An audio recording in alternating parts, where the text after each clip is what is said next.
Assalamualaikum warahmatullahi wabarakatuh. Dan salam sejahtera bagi kita semuanya.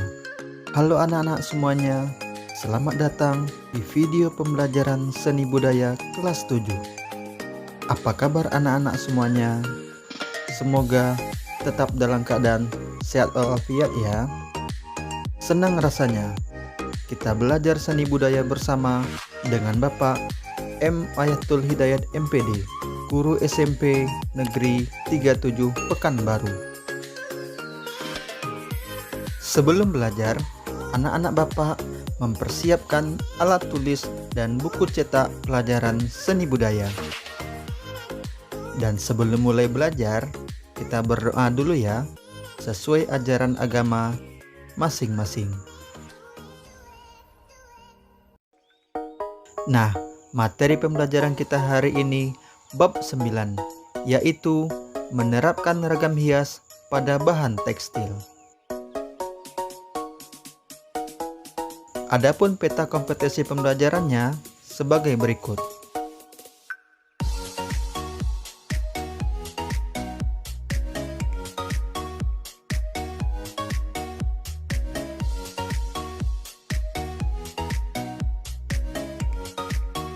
Dan tujuan pembelajarannya yaitu 1. Mengidentifikasi teknik penerapan ragam hias pada media tekstil. 2.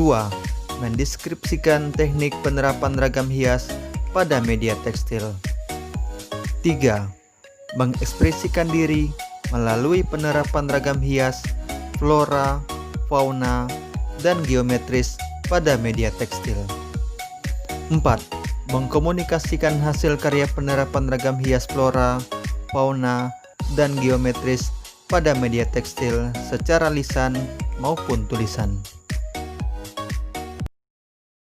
Keindahan ragam hias Nusantara telah diterapkan di hampir semua sendi kehidupan manusia. Ragam hias tidak hanya terdapat pada bangunan rumah tinggal, peralatan rumah tangga, senjata tradisional, tetapi juga terdapat pada tekstil. Perkembangan dan pertumbuhan ragam hias pada benda tekstil sangat pesat karena mengikuti mode dan tren yang terjadi. Ragam hias pada tekstil telah diterapkan sejak lama melalui pakaian-pakaian adat yang ada di Indonesia. Coba perhatikan motif ragam hias tersebut. 1. Teknik apa saja yang dapat digunakan dalam membuat ragam hias pada bahan tekstil? 2. Apa fungsi ragam hias pada bahan tekstil? Bagi kamu yang tahu jawabannya, silakan ditulis jawabannya di kolom komentar di bawah ini ya. Dan jangan lupa ditulis nama dan kelasnya. Pengertian ragam hias tekstil. Tekstil yaitu materi fleksibel yang terbuat dari tenunan benang. Tekstil dibentuk dengan cara penyulaman, penjahitan, pengikatan, dan cara pressing.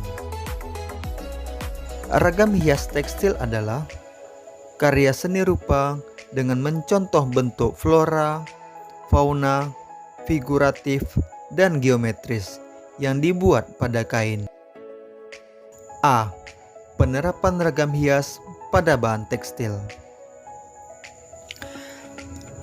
Penerapan ragam hias flora, fauna, dan geometris pada bahan tekstil banyak dijumpai di berbagai daerah di Indonesia.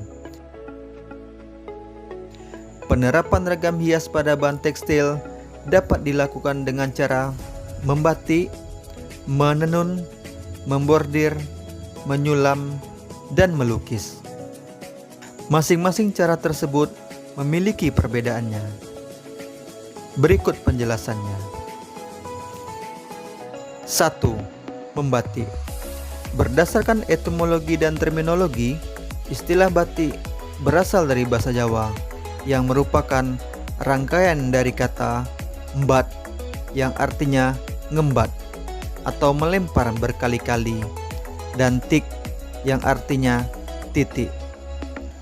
Jadi membatik artinya melempar titik berkali-kali pada kain. 2. Menenun.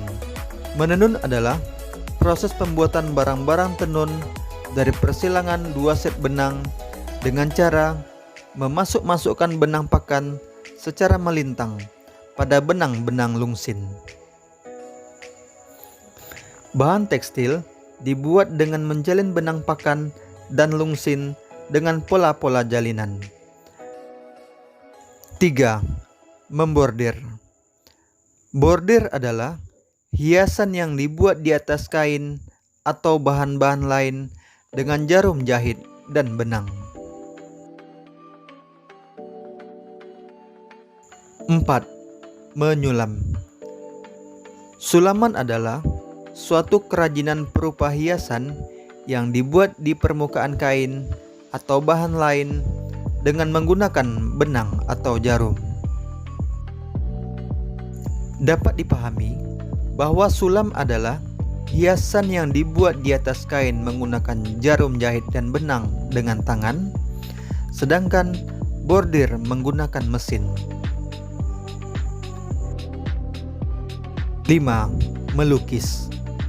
Melukis adalah kegiatan mengolah medium 2 dimensi atau permukaan dari objek 3 dimensi untuk mendapat kesan tertentu. Medium lukisan bisa berbentuk apa saja.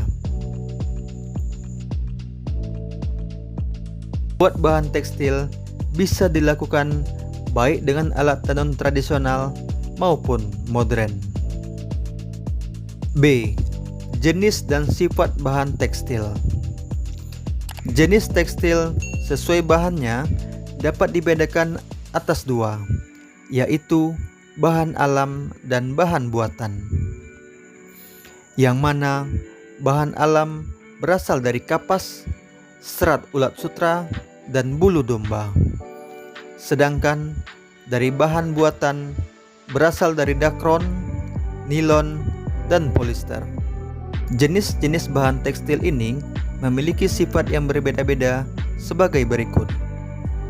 1. Kain katun. Kain katun terbuat dari kapas, sifat menyerap air, mudah kusut, lentur, dan dapat disetrika dalam temperatur panas yang tinggi. 2. Kain wol.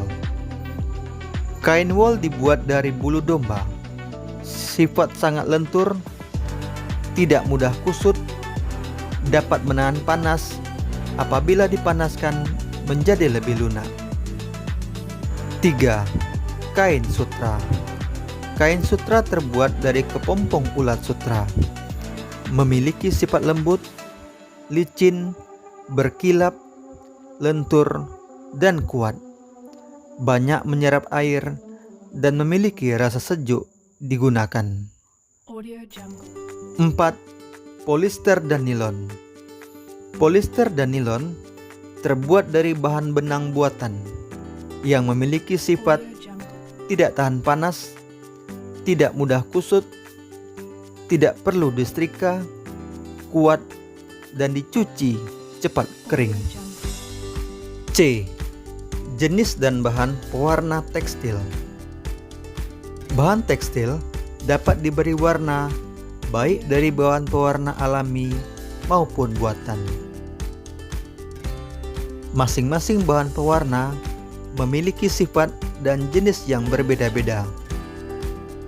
Pewarna alami dihasilkan dari ekstrak akar-akaran, daun, buah, kulit kayu, dan kayu. Contohnya tanaman soga dan kesumba. Bahan pewarna alami memiliki sifat mudah luntur dan mudah pudar karena tidak tahan terhadap sinar matahari. Sedangkan pewarna buatan dibuat dari bahan kimia seperti naptol untuk teknik celup dan indigosol untuk teknik lukis. Bahan pewarna buatan memiliki sifat tidak mudah luntur dan tahan terhadap sinar matahari. D. Teknik menggambar ragam hias pada bahan tekstil. Penerapan ragam hias pada bahan tekstil dapat dilakukan pada kaos oblong. Kaos oblong dibuat dari bahan yang menyerap cat. Bahan pewarnaan yang digunakan yaitu 1. Cat tekstil atau cat sablon. 2. Alat kuas. Berikut contoh penerapan ragam hias pada produk kaos oblong dengan teknik menggambar. 1. Siapkan gambar rancangan ragam hias di atas kertas. 2. Siapkan kaos oblong berwarna putih dan berilah alas dari bahan karton atau triplek di dalamnya agar tidak tembus pandang. 3. Pindahkan gambar rancangan ragam hias ke permukaan kaos dengan pensil. 4. Selesaikan gambar rancangan dengan menerapkan warna-warna yang menarik dengan alat kuas. 5. Keringkan hasil gambar ragam hias dengan hair dryer atau dijemur. Sampai di sini, apakah anak-anak Bapak sudah mengerti semuanya? Bagi anak-anak Bapak yang sudah mendengarkan penjelasan mengenai menerapkan ragam hias pada bahan tekstil, maka kerjakanlah uji kompetensi pengetahuan dan keterampilan berikut ini.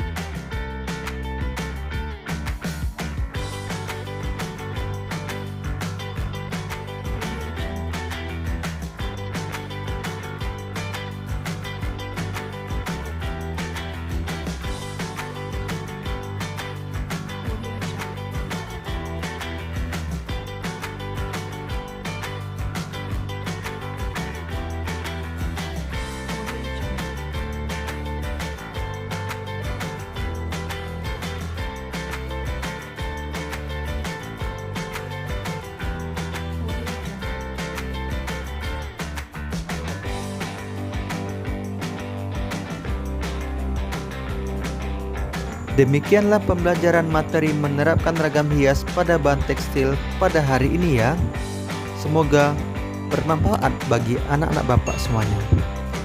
Bapak harap anak-anak Bapak bisa menerapkan secara langsung materi ragam hias pada bahan tekstil di rumah masing-masing.